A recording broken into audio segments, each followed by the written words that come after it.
So how to download the Lidl Plus app, whether if that's for iPhone or Google with Android. So to go ahead and download the Lidl Plus app, it's very simple. So first things first, you obviously want to open up your phone. And if you're on iPhone, you'll simply just select App Store right here. And once you've selected on App Store, it should then take you through to your phone's App Store. So you simply just want to go ahead, find the search tab and search for Lidl Plus. And then as you can see right here, Lidl Plus comes up. So you simply want to go ahead and download it. Now, if you can't find it, don't worry. I'll leave a link below in the description for both the iPhone version and Google Android version. But once you've downloaded the Lidl Plus app, you'll want to select open.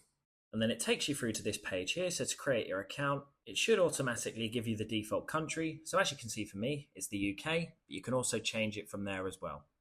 But if you're happy with that, click next at the bottom. Then from there, it may give you some terms and conditions. So just give that a read. And if you accept them, click accept. Then once you've done that, you get these pages here. So just keep clicking next in the bottom right hand corner. And then it should finally take you to this page here. And you simply want to select get started. Then once you've done that, select find your store at the bottom. And then it will open you up this map here. So you simply just want to zoom in and select your local Lidl store. So for example here, we're just going to select Tottenham Court Road in London and clicking on select as my store.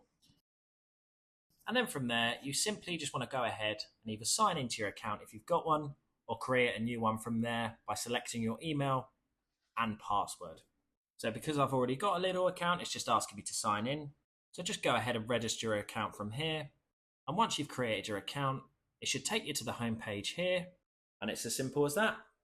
Now, if you would like more information on how to use the Lidl app, I made a separate video on that, which goes through the step-by-step process. So I'll leave a link below in the description if you'd like to check out that. If you found this video helpful, please subscribe as it helps the channel massively. If you have any questions, feel free to comment them below. And thanks again for watching.